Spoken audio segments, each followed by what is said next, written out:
Does God exist? Is religion a force for good or evil? Can religion and science go hand in hand? To find some answers, I've come to Oxford, home to the oldest university in the English-speaking world and the place where I studied as an undergraduate. One of the jewels in this city's crown is the Oxford Union, the debating chamber that's witnessed such legendary orators as Winston Churchill, Benazir Bhutto, and of course, Kermit the Frog. I've come back to the Union today to sit down with the world's most famous atheist, Professor Richard Dawkins, to put faith on trial and to ask, is religion evil?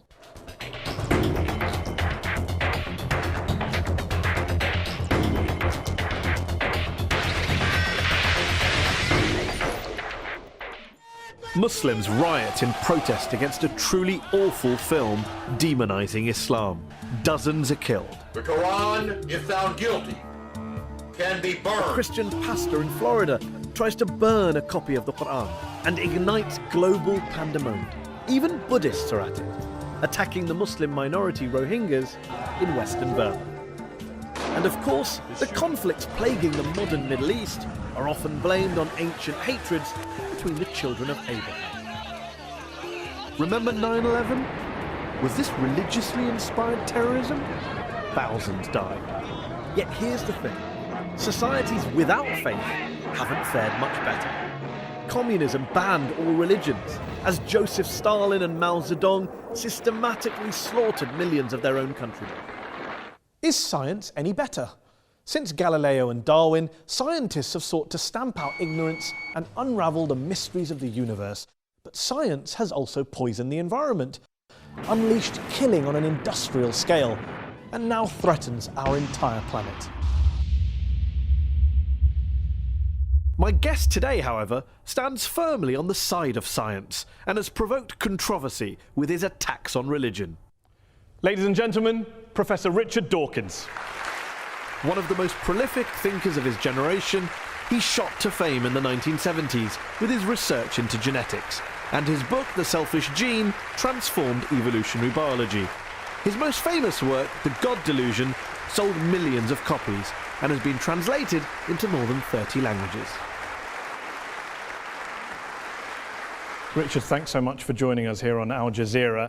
Before we go any further, I just want to check something. Are you an atheist? For all practical purposes, yes. Nobody can actually say for certain that anything doesn't exist. But I'm an atheist in the same way as I'm an a-leprechaunist and an a-fairyist and an a-pink unicornist. So you're not 100% sure God doesn't exist, but you're sure enough to make it practically... I'm as sure as you are sure that fairies and leprechauns don't exist. And do you see an equivalence between the idea of God and the idea of a fairy and a leprechaun? The evidence for both is equally poor. You say in The God Delusion, one of my favourite sentences that jumps out of the page, that the God of the Old Testament is a petty, unjust, unforgiving control freak, a vindictive, bloodthirsty ethnic cleanser, a misogynistic, homophobic, racist, infanticidal, genocidal, filicidal, pestilential, megalomaniacal, sadomasochistic, capricious, malevolent bully. As a piece of rhetoric, superb. But do you really believe that? Congratulations on getting megalomaniacal right, by the way. Most people fumble on that. Yes, if you've actually read the Old Testament, I think you would have to agree. It's hideous. It's an anti the God of the Old Testament who is a monster. But also the God of the Quran, the New Testament, the Hindu scripture? Well, the God of the Quran, I don't know so much about. The God of the New Testament is widely advertised as being a bit more gentle. And certainly, on the whole, he is. There are things about the New Testament that I find, in a way, almost more objectionable than the Old Testament.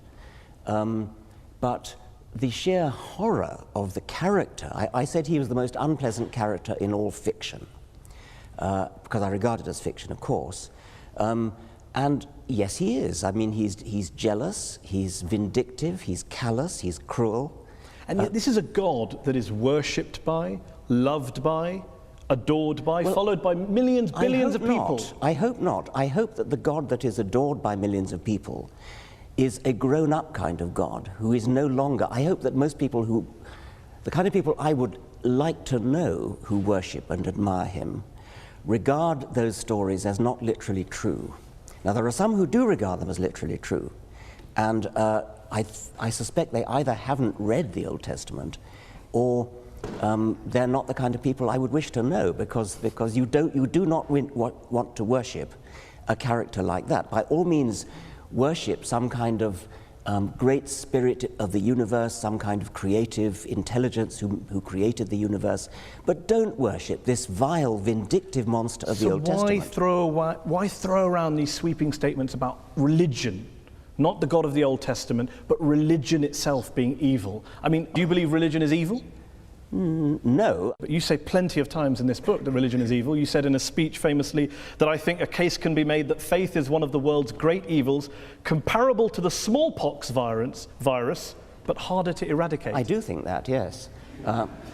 Because what I'm talking about there is faith, where faith means belief in something without evidence. Because if you believe something without evidence, then that justifies anything. You're no longer vulnerable to somebody coming back at you and saying, hang on a minute, let me argue the case. If you believe it without evidence, which is what faith is, then you don't argue the case. You say, no, I'm not arguing that case. This is my faith. It's mine. It's private. I don't dissent from it. I don't retreat from it. You're just going to have to accept it. Now, that is evil. And yet you spend so much of your time debating people of faith. So clearly people of faith are interested in having discussions. They're not just all blind believers insisting on their way of... Well, nobody said anything about all of them. I mean, the vast majority of religious people are perfectly good, nice people, as you are.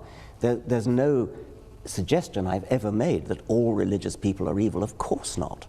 There is a logical progression that goes from believing in faith, having faith that your God tells you to do something, and doing terrible deeds like suicide bombing, like flying planes into skyscrapers. The vast majority of people of faith don't do such terrible things. But those people who do terrible things do it believing that they are righteous and good, and they think that they're doing the will of their God. So they're not evil people, they're actually good people by their own lights. They believe they're doing good things, and that's why religion is evil, because it can make you do evil things believing that they are good. Do you really believe that people who go out and carry out suicide bombings, it is faith? Religion is to blame, not geopolitics, not the world, not their lives, not what's going on around us. It's religion, plain and simple. Not always. It's not in the case of the Tamil Tigers, for example. But I think in a great majority of cases it is, and I think it certainly makes it a hell of a lot easier. The evidence is plain that in many Islamic suicide bombers, you talk to them, those who fail, you talk to them afterwards, they've got paradise on the brain. They're desperate to go to a martyr's heaven. And that's what they think about. Professor Robert Pape of the University of Chicago studied every known case of suicide terrorism, 315 cases. And he came to the conclusion that there's, quote, little connection between suicide terrorism and Islamic fundamentalism or any of the world's religions. The taproot of suicide terrorism, he says, is nationalism. It's about land, it's about power, it's about politics. It's not about faith. Faith is just a cover. What do you know that he doesn't know? Well, I've seen other evidence. There are different people say different things. I've seen plenty of testimonies of suicide bombers who have said precisely that they do it because they want a martyr's paradise. Do you include the 7/7 bombers in that case as well? Yes, I believe so. Have you watched their suicide videos? I'm not sure that I have, no. They talk about Afghanistan, they talk about Iraq, they talk about crusades, they talk about war between the West and the Muslim world, they talk about invading armies. I mean, there's a lot of real world stuff in there. I'm not saying, of course not, that faith doesn't play a role, but I'm just interested in this idea that you think faith is the issue. You said in a very famous column you wrote 4 days after 9/11 that this came from religion. There are enormously good reasons for people to take political action, and this we see in Northern Ireland, we see it in Afghanistan, we see it in Sri Lanka, where the Tamil Tigers operated. So yes, there are political reasons, but the promise of a martyr's heaven, which is, you cannot deny that this is part of Islamic doctrine. Martyrs go straight to paradise. Yes, but not terrorists, not murderers, not criminals. Well, they believe that because they're told it by their imams. But then what about the majority of the world's Muslim clerics and ulama who came out and condemned 9/11 straight Well, I'm afterwards? delighted they did, but they were pretty quiet about it. What about the argument that says human beings are prone to violence? They're prone to carrying out crimes against their fellow man. You can blame religion, you can blame politics, you can blame economics, lots of factors, lots of excuses. What I don't get is, why do you only focus on religion? For fairness, why don't you also isolate the other factors? There are lots of other factors, and I'm quite happy to say that, yes. There are lots of, I mean, if you look at the wars of history, some of them have been about religion, plenty of them have not been about religion. I never said religion is the sole cause of wars and violence. You may not have said that, but you would accept that the new atheists, people like Sam Harris, the late Christopher Hitchens, have blamed a lot of history's wars on God and religion, and you make a similar suggestion in The God Delusion. Yeah, I would blame a lot of history's wars, but the most terrible wars in history, the two major wars of the 20th century, are nothing to do with religion. You accept that point? Yeah, of course. And the Cold War and Vietnam? Yes, I would, of course, yes. So when you have a situation where some of the world's worst crimes were carried out not by believers, how then does that square with your idea that it's religion that causes good people to do bad things, it's religion that's driving violence, your original statement against religion at the start of this? Dogmatic belief in something like religion or something like Marxism or something like Nazism, these are all, or indeed patriotism, I mean, my country right or wrong, these are all pernicious beliefs which can drive people to do terrible things. And in the Second World War, Hitlerism was driven by racism, by a sort of sub-Wagnerian pagan religion which Hitler revived. Stalin's atrocities were motivated by a dogmatic belief in Marxism. And atheism. Stalin happened to be an atheist, but he was never motivated specifically. The Soviet Union was not based on scientific rationalism, on the elimination of religion and God? Stalin persecuted the church. Stalin persecuted just about everybody. Are you saying that the Soviet Union, the leaders of the Soviet Union, were not driven by a hatred of religion and a belief that science and human progress and materialism was the way forward? They believed that materialism, science, human progress, those are kind of there was a Marxist slant on those words, and they were hideously misused. Mao Zedong, when he invaded Tibet, told the Dalai Lama that religion is poison. The subtext to the late Christopher Hitchens' book was religion poisons everything.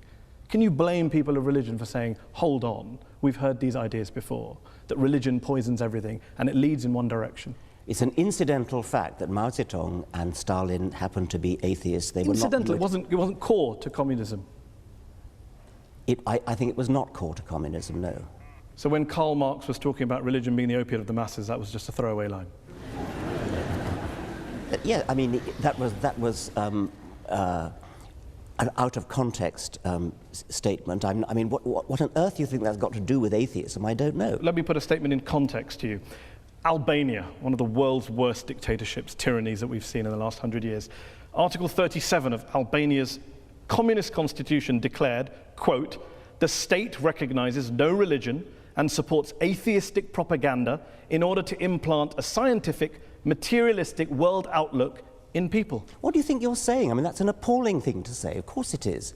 Why is that an appalling thing to say? What do you disagree with in that statement? Why would I want to support atheistic propaganda? I support science and truth. But you don't support spreading atheism. I support spreading science and truth. If that happens to be atheism, I support it. I'm not going to start bullying people into being atheist. I'm not going to start trying to compel people to be atheists. That was what the Albanians were doing. It's nothing to do with what I want to do. Of course, but you'd like to persuade them not to be believers and become atheists. I'd like to raise consciousness in a gentle, civilized way, using argument, rational argument, from evidence. In your book, you cite lots of evidence for the bad things religion's done. What I wonder is, if you were being fair, wouldn't you have also included some of the good things that religion's done? My passion is for scientific truth. I don't much care about what's good and evil, actually. I care about what's true. I mean, do you actually believe in your Muslim faith? Do you believe that Muhammad split the moon in two? Do you believe that Muhammad flew to heaven on a winged horse, for example? I pay you the compliment of assuming that you don't. No, I do. I believe in miracles. You believe that? Yes. You believe that Muhammad went to heaven on a winged horse? Yes, I believe in God, I believe in miracles, I believe in revelation. I mean, the point here is that let's assume I'm wrong, Richard. I'm wrong. Let's assume I'm wrong. I'm wrong. I'm happy to concede that, Richard. I'm happy to concede it. I'm wrong. All religions are wrong. God does not exist. We're all mad. The issue is we exist. We've existed for a while. I think even Christopher Hitchens said, and you've said in your writings, we're not going anywhere. So my question to you is, why not acknowledge, for example, the good things that religion has done? Do you accept that religion has done good things, despite all of our mad beliefs and our miracles? I accept that individual religious people have done an enormous number of good things. Not driven by religion? Well, I mean, who knows? You're very mean-spirited. You won't give any credit at all. Take somebody like Martin Luther King, for example. Reverend Martin Luther King. Yes. Obviously, he was a cleric. I imagine that fed into the good things that he did. Plenty of other things did. He was a great admirer of Gandhi, and he was a great admirer of non-violence. He was a brilliant and wonderful, great man. Would you disconnect MLK's non-violence and Gandhi's non-violence from their very strongly held religious beliefs? They didn't. Well, I think it's not a thing that I really care about, actually. I mean, I think they were... You do care about it, Richard. You're saying that people carry out violence in the name of God, and I cite to you an example of very famous people who have done good and non-violence in the name of God, and you say, I'm not interested. If God doesn't exist, then doing something good in his name it's great that something good gets done, but there's no evidence at all that believing in God makes you more likely to do good things. I can't see any noble, logical connection between being religious and doing good things. Let's concede that God does not exist. Let's concede that religion is false. My problem here is trying to understand why some of the new atheists are so anti-religion when religious people clearly are doing lots of good things and they're doing it in the name of God. I've never denied that religious people are doing good things and non-religious people are doing good things. I care about what's true. I'm an educator, I'm a scientist, and I want people to understand the truth about the universe in which they live. That's what I care about. And I regard religion as a distraction, and in some cases a pernicious distraction from true education, which I love and value the way you value and love your God. Can you not do both? Well, so long as they don't contradict each other. There's a divide, Richard. As long as they don't contradict each other. But if you actually believe Muhammad flew to heaven on a winged horse, that's an anti-scientific belief. And that could be wrong. But it bloody well is wrong. But that doesn't change. Yeah. That doesn't change. How do you know it's wrong? Oh, come on. You're a man of the 21st century. No, I'm just asking. It comes back to my original question. The rational position is the agnostic. The rational position is the agnostic position. Why up there? What, I mean, the rational position. I didn't say up there. I didn't pick a place. Okay, you well, picked a place. why would a winged horse be the way to get to heaven if it's not up there? I asked a question about. You asked about proof. I'm all for saying I can't prove it, but can you prove he didn't do it? I mean, this is the end-all debate. Didn't fly to heaven on a winged horse? I'm just asking on your criteria.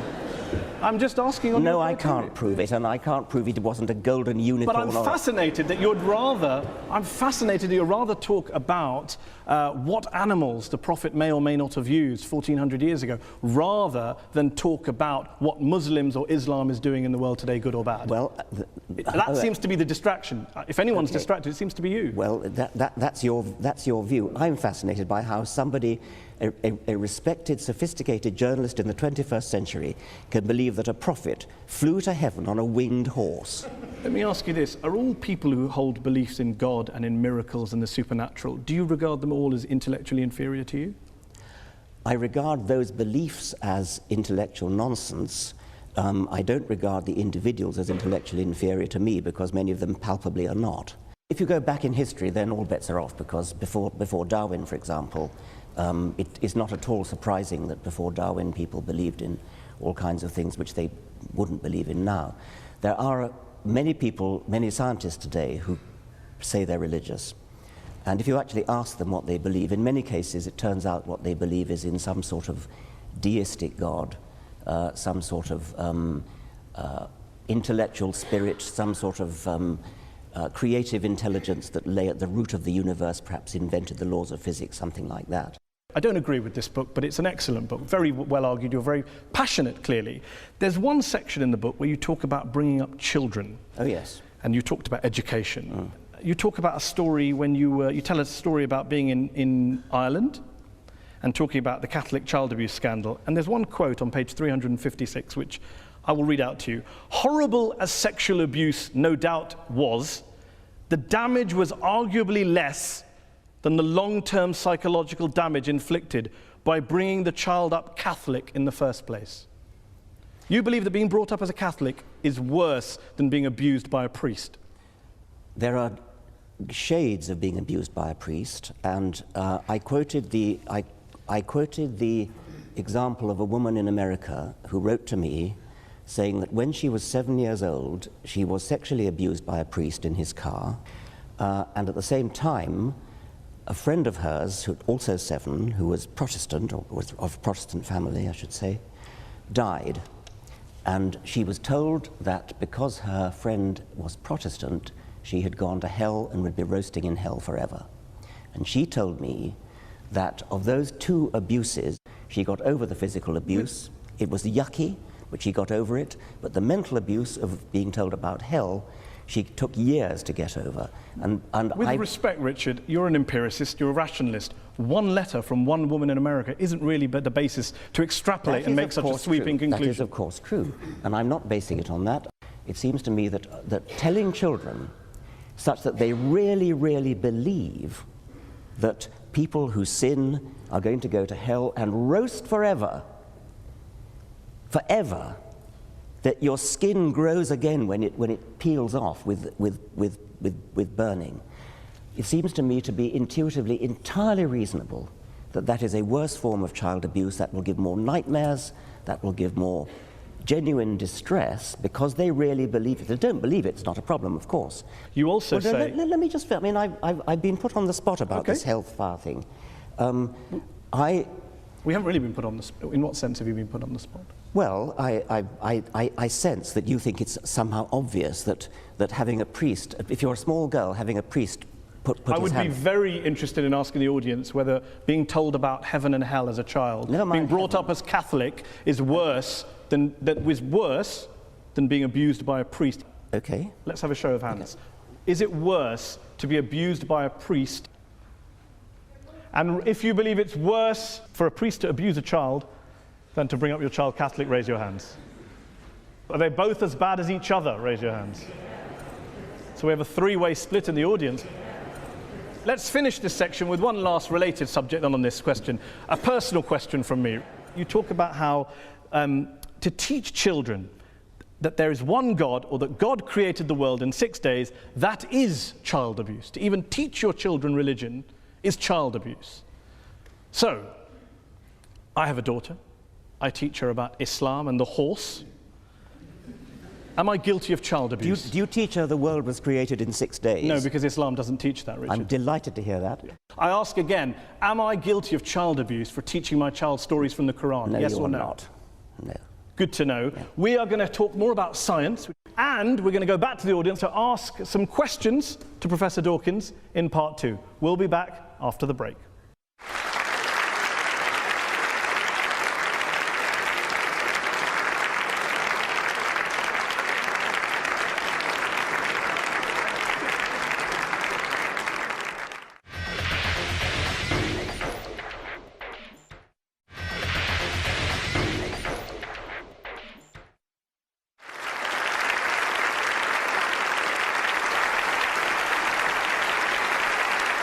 Welcome back. We're talking about religion and its impact on the world. Good, bad, evil. We're joined here by our guest, evolutionary biologist, Professor Richard Dawkins. Richard, science is your great passion.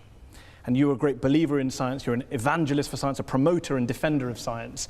But what would you say to those people who say there are some quite important questions, genuine questions, that science cannot answer? Why are we here? What's the meaning of life? Where does morality come from? And that if religion wants to have a crack at answering those, what's science's objection? I'm not sure I'd accept that science can't answer those particular questions. I think there are other questions science probably shouldn't try to answer, like what is right and what is wrong. Those are questions that are not the immediate concern of science. But what's the meaning of life? Why is there anything? How did it all start? Those seem to me to be scientific questions, or potentially scientific questions. If there are some questions of that sort that science can never answer, then we should at least keep trying to answer them. And if science can't answer them, religion having a crack at answering them, if there's no reason to think that religion has any basis for an answer, then why would religion have a crack? Why would you bother to listen to religion having a crack at answering them? I mean, one thing I would say is there may be questions that science can't answer, like the origin of everything. But if science can't answer them, then religion certainly can't, and nothing else can either. Why? Why is it it's either science or nothing? Well, yes, because science is the method of getting at what's true. I mean, if you take something like how did the universe begin, which is a very baffling, deep question. How did life begin? Another baffling, deep question. Both those questions are unanswered. The best methods we have of approaching those are the methods of science, because these are the methods that look at evidence, that evaluate evidence in all sorts of sophisticated ways. What has religion got to do with that, other than just looking at the writings of somebody who wrote a few centuries ago? I mean, why would you bother to read those writings? So the great philosophers and theologians in history who have grappled with these big questions and thought about spiritual issues, moral issues, the transcendent, they're all wasting their time? Yes, they're wasting their time. What about, why does my life have meaning? What's its worth? Well, where does my dignity come from? Your meaning and your dignity are up to you, and mine are up to me, and these are not questions that science would attempt to answer. Each person finds their own meaning in their own life. And good luck to them. And what's wrong with religion offering moral certainties if, as you say, science can't answer moral questions? Science can't offer moral certainty, but I don't see that religion can either.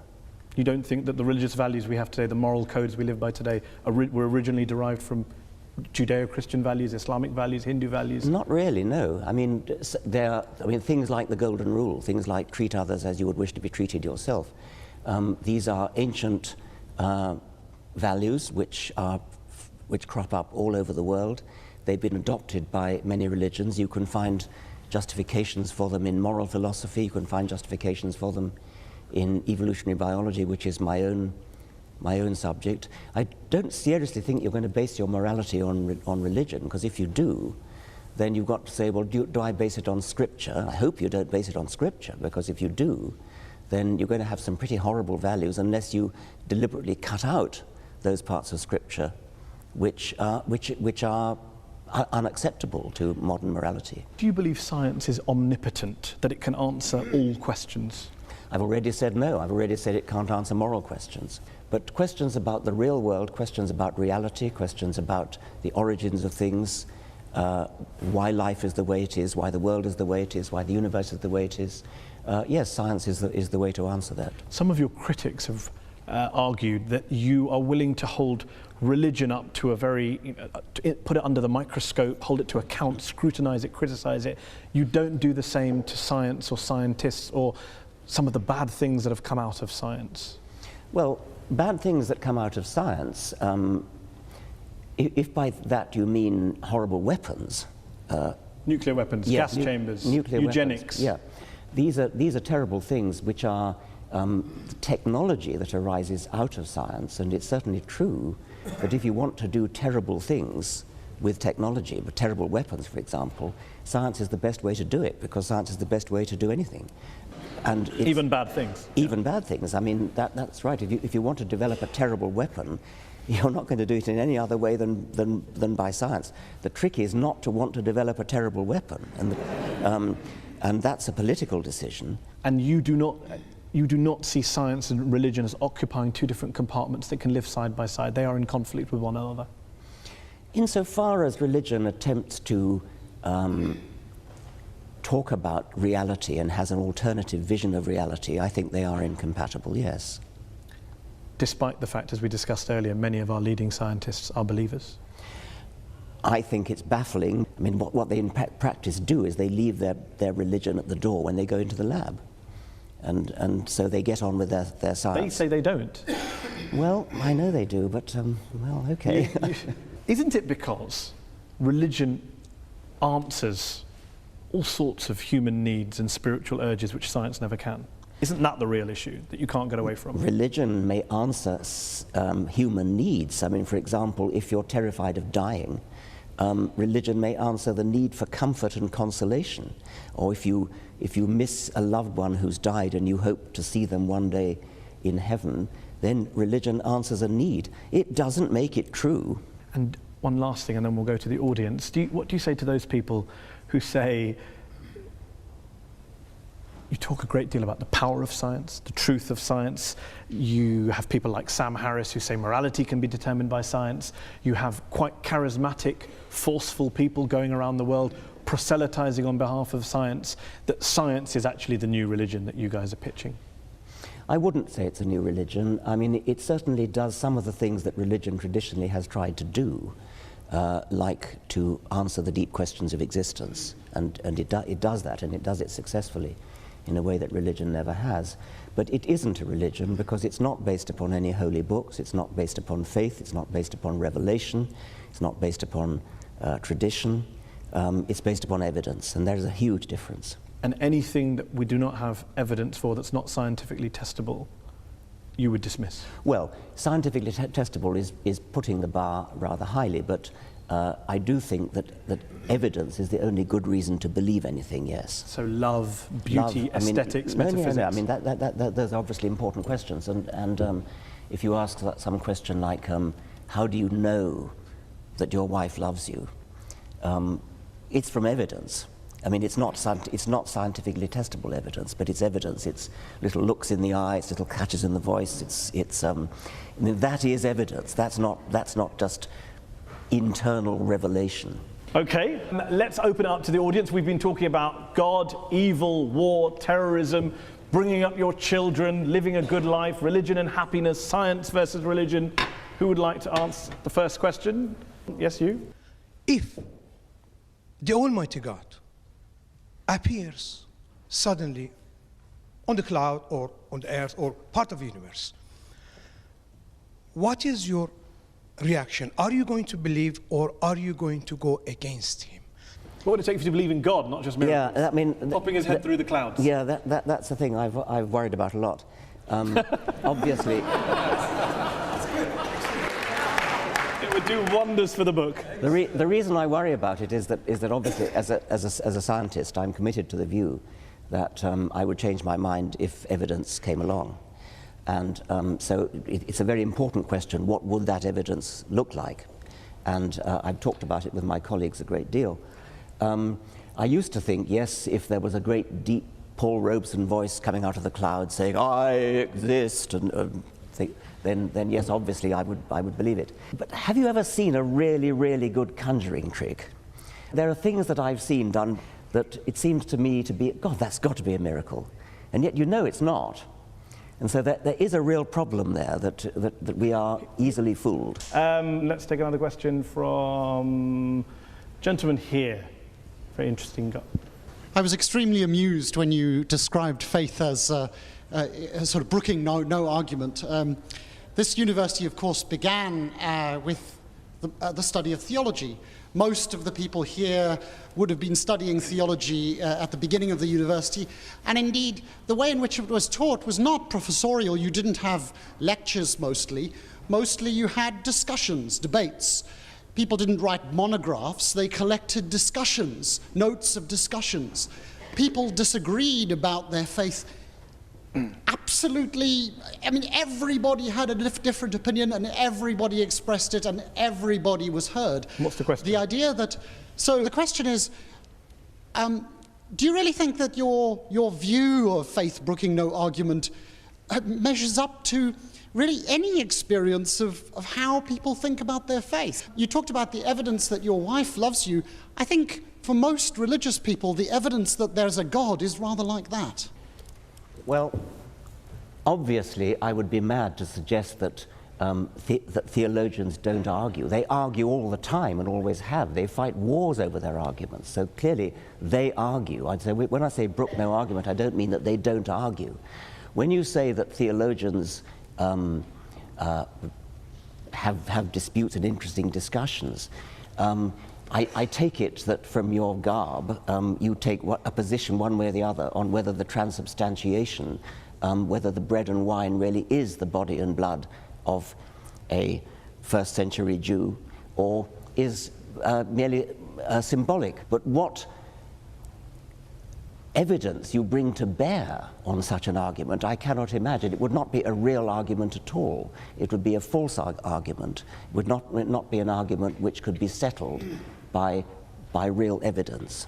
Just deal with the point about the evidence level when you refer to love of your wife. When you say that your wife loves you, and you're getting evidence from looks in the eye and catches in the voice was the phrase that I actually used. And the questioner said, that's the way religious people feel about God. Yes, they feel that about God, but there's no evidence that they're getting any cues at all. I mean, their God is an imaginary God inside themselves. They feel that they're getting little looks from the eyes of God and sounds from the voice of God, but why should we believe them since we can't see or hear any evidence to that effect? Let's take another question. Gentleman here in the second row.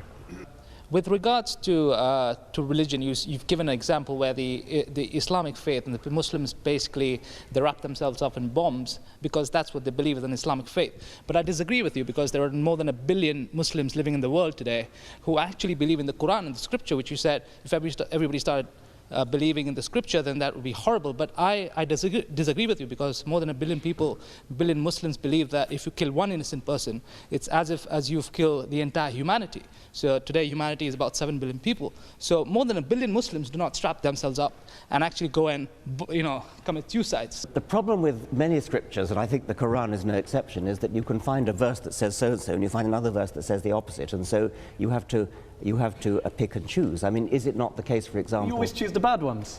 Well, no, I mean, I'm suggesting that you shouldn't be in a position of having to choose. I mean, you shouldn't base your life on a holy book which has contradictory verses, where you can choose one verse when you want to make one point and another verse when you want to make another point. I mean, isn't it the case that the penalty for apostasy is death? You can't take these things and just hold... I could hold up an example of, we mentioned earlier, Sam Harris has said there are some views that are so irrational, people should be put to death for them. Should I hold all atheists to him? Of course I won't hold him to all atheists to that view. Let me put it to you, is the penalty for apostasy death? No. Good, I'm delighted to hear that. Why didn't... And the Quran doesn't say it is. Well, then... Some Islamic scholars do. Okay. But that's debate and discussion. There's arguments going on. Things take place over centuries. Okay. Well, let's have an atheist make a point and join the debate. Lady there's waving her hand. Actually, in the Quran, mankind refers only to Muslims and excludes infidels, which is all the rest of us. So that's a small point. But really, my question to Professor Dawkins is, how does he feel about the encroachment of all religions, extremists, evangelists, Christians, and a lot of Muslims into the politics and everyday life? And how does he feel about a religion trying to influence politics and public, How do you feel about religion influencing politics and public life? People should be free to speak their minds. I mean, I'm a great believer in free speech, and so members of parliament should speak their minds, and if their minds are influenced by their religion, then that's fine. What I would object to, I think, is the view that somehow religion has a privileged right to speak because it's religion. And I think you probably agree with that as well. If you stand up in Parliament and make an excellent speech in favour of something which religion has a view on, like abortion, say, if you make your points well and win the vote by making your points well, that's fine. But what you shouldn't be allowed to get away with is saying, because it's religion, therefore, this is what we should do. Lady there in the headscarf. As a social scientist, the model of the rational actor is somewhat discredited. We don't look at all actors at all times as acting rationally. In fact, we assume that they don't. But that was the prelude to my question. My question was really, would you accept that it's not so much religion that causes conflict, but sincere commitment to some belief that you think is morally important? And in that sense, do we get rid of morality? Well, I think I partly said that when I said that in the great wars of the 20th century, these were driven by non-religious motivations, but they were driven by my country right or wrong kind of patriotism. That's a little bit different from morality we're talking about, but at least it's not religious. I was interested in what you said in your preamble when you said that I take it you're a social scientist, and you're no doubt right to suggest that since social scientists are studying the human animal, you notice that people actually don't behave rationally. Well, unfortunately, that's true. But that doesn't mean we shouldn't behave rationally just because people don't. Let's take a question from an atheist or an agnostic. Gentleman there in the black jacket there, 3 rows down in the middle. I think when I read your book, which I thought also was excellent, it became very apparent to me that evolution, nature, has given the human species some very, very powerful survival instincts. We're aggressive, men want to spread their genes, we want to gather as much resources together as we can to help our genes continue and survive. And as a result of that, there's been a lot of very, very dark episodes in our history. The Roman Empire, which was terribly oppressive, hedonistic, the Vikings who stole, raped, pillaged, the Persians, so on and so forth. Do you not think that it was actually the ideas of religion that took the human race, the human species, from beyond these base survival instincts and started to give them a new paradigm for thinking, which was not necessarily in the interests of the instincts that they have for survival? It's perfectly true that a sort of selfish gene view of life, which is what I've mostly written about, is a very unpleasant view of life. And if you followed the creed of the selfish gene literally and actually lived your life according to it, it would be a very unpleasant world in which to live. It would be a sort of Thatcherite work. I mean, I've often said that while I'm a passionate Darwinian when it comes to explaining the way life is, I'm a passionate anti-Darwinian when it comes to organizing our lives. Would the world be a better place if religion disappeared tomorrow? Yes. Despite all the good things we discussed that you recognise?